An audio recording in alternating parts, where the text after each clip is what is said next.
Khalifa school খুলিব যে সেইকাৰণে মই আজি চাফা কৰাই আছো আহোঁতে খুলিলোঁ খুলি পেলাই মই পানী ধুনীয়া আছে দেই এতিয়া ফটো একদম ক'ত আছে লাষ্টৰ বেঞ্চত আছে ছাৰ মিডিল ৰোড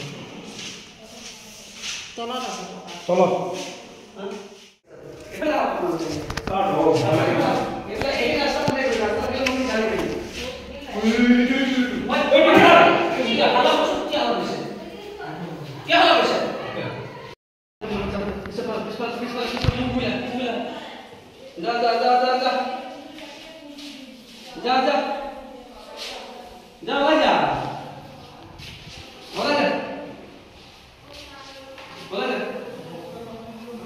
दरजा खुली थब लगे दरजा खुली थब लगे एने कलाई गुसि जाय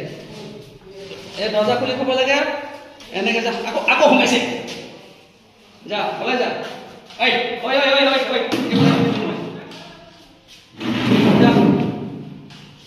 जा जा जा जा जा जा ओला जा एफले जे आ लेवला ओ खाम न आओ ओ ना নে যাও এটা কিছু ফোন কৰিলে এটা খাপ কমাইছে বুলি আৰু মই জানো এইটো মুছাগুমিৰ ওপৰত কাৰণে মই আহিলোঁ আহি পেলাই খাপটোত চাইছোঁ এই ৰুমৰ ভিতৰত সোমাই আছিলে আৰু স্কুলখন চাফা কৰিছে কালিৰ পৰা স্কুল আৰম্ভ হ'ব আৰু তৎকালীন এই খাপটো উলিয়াই পেলাই মই তেওঁলোকক বাহিৰ উলিয়াই দিলোঁ আৰু ভালকৈ খাপটো গুচি গ'ল মোৰ হেডমাষ্টাৰ আছে হেডমাষ্টাৰে ক'ব কৈছে কেনেকৈ হৈছিলে কি দেখিছিলে ছাৰ তাৰমানে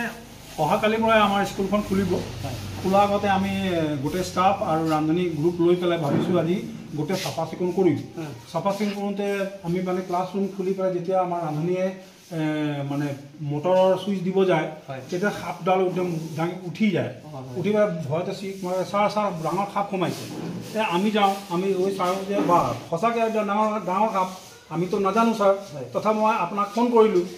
আপোনাক ফোন কৰোঁতে আপুনি ক'লে ঠিক আছে মই গৈ আছোঁ গতিকে আপোনাক বহুত বহুত ধন্যবাদ আপুনি এইটো নহয় ইয়াৰ আগতেও এবাৰ আহি আমাৰ স্কুলত সাপটো ধৰি পেলাই আমাৰ ল'ৰা ছোৱালীক মানে বিপদৰ পৰা ৰক্ষা কৰিছে সেইটো কাৰণে মই আমাৰ স্কুল তৰফৰ পৰা ধন্যবাদ জ্ঞাপন কৰিছোঁ আৰু আজি আপুনি সুন্দৰকৈ এই সাপৰ কোনো বিনিষ্ট নোহোৱাকৈ ছাৰ আপুনি যেনেকৈ সাপটো উলিয়াই পেলাই মুক্তি কৰিলে তাৰ কাৰণে সাপৰো ধন্যবাদ দিব আপোনাক আমিও আপোনাক ধন্যবাদ দিছোঁ আৰু এইটো মানে কি স্কুল পৰিৱেশটো চাফা চিকুণ কৰিবই লাগিব যিহেতু কালিৰ পৰা আমাৰ স্কুল আৰম্ভ হ'ব আপোনাৰ স্কুলৰ সঁচাকৈ বৰ ধুনীয়া এ প্লাছ পাইছে না ছাৰ আমি 5 বাৰ পাইছোঁ ছাৰ 5 বাৰ এ প্লাছ পাইছে আৰু কি লাগে আৰু ছাৰ এবাৰ ছাৰ আমি PMC এৱাৰ্ডো পাইছোঁ ছাৰ PMC ইমান ধুনীয়া কৰি ৰাখিছে পৰিৱেশটোৱে ভাল হৈছে মই সোমাই আহি পেলাই পৰিৱেশটো ভাল হৈছে আৰু এইটো মুছুৰাগুম সাপ বুলি কয় এইটো দাৰাইজ বুলি কয় বেংগলী মানুহে আৰু হলামাৰি বুলিও কয় আৰু এইটো অবিষাক্ত সাপ সেইকাৰণে আমি তাৰমানে ই আপোনাক ক্ষতি নকৰে ই মানুহক ক্ষতি কৰিব পৰা ক্ষমতা তাৰ হাতত নাই হা ই যদি এটা ভেকুলী মাৰি থাকে এটা চৰাই মাৰিব পাৰে কিন্তু তাৰ বিষ নাই কিন্তু বিষ নোহোৱাকৈ মাৰিব বিচাৰে হা সেইকাৰণে মই আপোনাক ক'লোঁ এই সাপটো যদি কামোৰেও টিটেনাছ এটা ল'লেই হ'ব ইমান চিন্তা কৰিবলগীয়া নাই আৰু মই ধুনীয়াকৈ উলিয়াই দিছোঁ কাৰণ এইটো আপোনাৰ সাপটো ইয়াত থকাটো আপোনাৰ কাৰণে ভাল আপোনাৰ পৰিৱেশটোৰ কাৰণে ভাল এই সাপটোৰ জেগাত যদি আজি বিষাক্ত সাপ হোৱাহেঁতেন আপোনাৰ চিন্তাৰ কাৰণ হ'লহেঁতেন কাৰণ যদি ফিটি সাপ হোৱাহেঁতেন বা ক'লা শংখ হোৱাহেঁতেন বা গোৱালা সাপ হোৱাহেঁতেন তেতিয়া অলপ চিন্তাৰ কাৰণ হ'লহেঁতেন আৰু যিহেতু এইটো মুছুৰাগুম সাপ এনেকুৱা এটা নহয় 10টা থকাতহে লাগে আপুনি এইকাৰণে লাগে আপোনাৰ পৰিৱেশটো আৰু সুন্দৰ হ'ব ইয়াত কুমটি নহ'ব ইয়াত ভেকুলী নহ'ব ইয়াত নেগুনি নহ'ব ইয়াত এন্দুৰ নহ'ব ইয়াত চিকা নহ'ব এই গোটেইখিনি তাৰমানে ই আপোনাক ছেফলি কামখিনি কৰি থাকিব যিখিনি আপোনাৰ ক্ষতিকাৰক এই কামখিনি ই কৰি থাকে সুকলমে সেইকাৰণে আমি ইয়াক অসমীয়া মানুহে কওঁ বাৰী ৰখীয়া বহুত মানুহে কয় ইয়াক বাৰী ৰখীয়া বুলি কয় বাৰীখন ৰখাই থাকে চবকেইটা বেয়া বস্তুবিলাক আহিব নিদিয়ে খাই দিয়ে কুমটি পাৰি কৰি চব সেইকাৰণে আপোনাৰ এই সাপটো সঁচাকৈ বৰ ভাল সাপ আৰু ভদ্ৰ সাপ বুলি কওঁ মই তেনেকৈ ওলাই গৈছে আপুনি মোৰ ভাষাত ভদ্ৰ সাপ আপুনি ওলাই যায় সি আপোনাৰ কথা শুনি ওলাই আছে আৰু মই এইকাৰণে তাক কৈছোঁ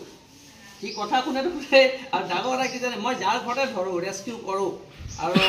বহুতে সাপ ৰেস্কিউ কৰিছে মই দেখিছোঁ বেগত নভৰাব সাপটো ধুনীয়াকৈ তেওঁৰ বাৰী চকুতে এৰি থৈ আহিব কাৰণ ইয়াৰ নামেই হ'ল বাৰীৰখীয়া